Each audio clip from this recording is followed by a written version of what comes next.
ప్రధానంగా తెలంగాణలో ఈరోజు సోషల్ మీడియాలో కేసులు చూసుకుంటే ఒక అడ్వకేట్గా, మీరు ఒక హైకోర్టు అడ్వకేట్గా ఏం చెప్తారు? ఈ కాంగ్రెస్ ప్రభుత్వం వచ్చిన తర్వాత సోషల్ మీడియాలో ఏ పార్టీకి సంబంధించిన పార్టీకి సంబంధించకపోయినా కూడా కేసులు విపరీతంగా అవుతున్నాయనేది ఒక చర్చ నడుస్తుంది. దానిపైన ఏం చెప్తారు? ఒకటి, గత కొంతకాలంగా రాజకీయ పార్టీలకు కొంత అసహనం ఎక్కువైంది. అంటే ఏ పార్టీ అయినా వాళ్లకు వ్యతిరేకంగా ఒక్క వాక్యం వాడు మాట్లాడినా, సోషల్ మీడియాలో ఏదైనా పోస్ట్ వచ్చినా, లేకపోతే వ్యతిరేకమైన సంఘటనలు జరిగినా వాళ్ళు దాన్ని ఓర్వలేక ప్రత్యర్థుల మీద అటాకులు చేయాలి, ప్రత్యర్థుల మీద కేసులు పెట్టాలా అనేటువంటి ఒక ప్రక్రియ చాలా ఎక్కువైంది. ఇది చాలా దురదృష్టకరం. సో జనరల్గా సుప్రీంకోర్టు కొన్ని తీర్పులలో ఏం చెప్పిందంటే, బిలో 7 years ఉన్న వాళ్ళ విషయంలో కంపల్సరీగా నోటీసులు ఇవ్వాలి తప్ప రిమాండ్ చేయొద్దు అనేటువంటి మాట చెప్పినారు. Arnesh Kumar versus state of Bihar versus దాంట్లో కానీ, లేకపోతే సత్యేంద్ర కుమార్ అంటిల్ వర్సెస్ సిబిఐలో కానీ వాళ్ళు ఏ పరిస్థితులలో 41A నోటీస్ నుంచి తప్పించుకోవచ్చు అనే విషయాలు చెప్పినారు. ఈ 41A సిఆర్పిసి నోటీస్ అంటే 7 సంవత్సరాల బిలో ఉన్నప్పుడు ఫస్ట్ పోలీస్ ఆఫీసరే అరెస్ట్ చేయకూడదు, అరెస్ట్ చేయకుండా ట్రై చేయాలి.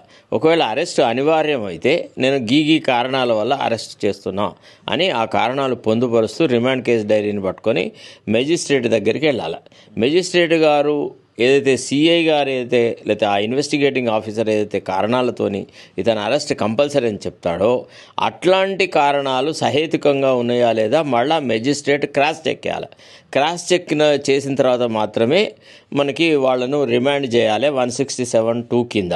తర్వాత సత్యేంద్ర కుమార్ అంటిల్ వర్సెస్ సిబిఐలో ఇంకా ఏ విషయం చెప్తున్నారంటే, ఏ మెజిస్ట్రేట్లు అయితే ఈ సిఐ గారు లేకపోతే ఇన్వెస్టిగేటింగ్ ఆఫీసర్ ఇచ్చిన కారణాలను సరిగా చూడక, పరిశీలించక అవి నిజమా కాదా, అరెస్ట్ చేయాల్సిన పరిస్థితులు ఉన్నాయా లేదా అని పరిశీలించకుండా మెకానికల్గా యాంత్రికంగా రిమాండ్కు ఆర్డర్ చేస్తే అట్లాంటి జ్యుడిషియల్ ఆఫీసర్లను ఆ జ్యుడిషియల్ ఫంక్షన్ నుంచి తీసేసి మళ్ళీ అకాడమీకి పంపించి ట్రైనింగ్ ఇప్పించాలా అనే మాట మాట్లాడాడు. అంటే ఎందుకు ఈ విషయాలు చెప్పాల్సి వచ్చింటే, వ్యక్తిగత స్వేచ్ఛ అనేది చాలా పవిత్రమైంది. ఏ వ్యక్తి స్వేచ్ఛను కూడా హరించడానికి వీల్లేదు. కొన్ని తప్పొప్పులు చేసినప్పుడు చట్టపరంగా శిక్ష పడితే that is a different thing. కానీ ఉన్నదానికి లేని దానికి వ్యక్తిగతమైన స్వేచ్ఛను దెబ్బతీయద్దు అనేటువంటి యాంగిల్లో సుప్రీంకోర్టు ఆ తీర్పులు ఇచ్చింది. ఆ తీర్పులు మొత్తం హైకోర్టులు కంపల్సరీగా అవలంబించాల్సిందే. దాదాపుగా అన్ని రాష్ట్రాల చీఫ్ సెక్రటరీలకు ఆ కేసులు జరిగేటప్పుడు నోటీసులు ఇచ్చి వాళ్ళతోని కాంప్లైంట్స్ రిపోర్ట్ కూడా తెప్పించుకున్నారు.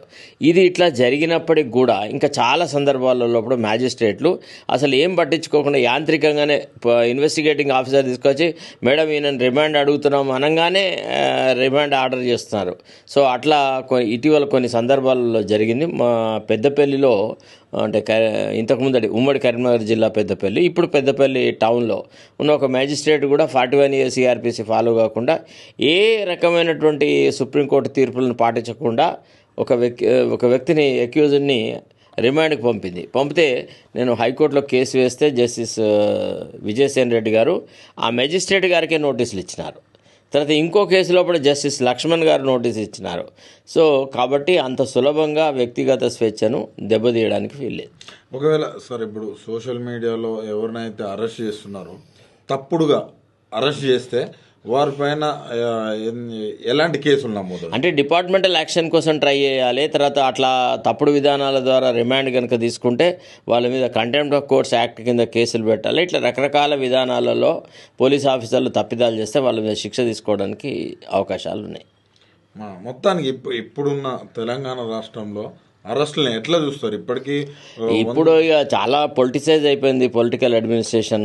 తర్వాత పోలీస్ అడ్మినిస్ట్రేషన్ కూడా వాళ్ళ రాజకీయ ప్రత్యర్థులను విచ్చలవిడిగా అరెస్ట్ చేసి జైళ్ళలో పెడుతున్నారు. తప్పు చిన్నదైనా కానీ శిక్ష ఎక్కువ అన్నట్టుగా కనీసం ఒక 4-5 రోజులు, వారం రోజులు అట్లా జైల్లో ఉంచకుండా ఎవరిని బయటికి రానివ్వట్లేదు. ఇది కక్ష సాధించేటువంటి చర్య మాత్రమే.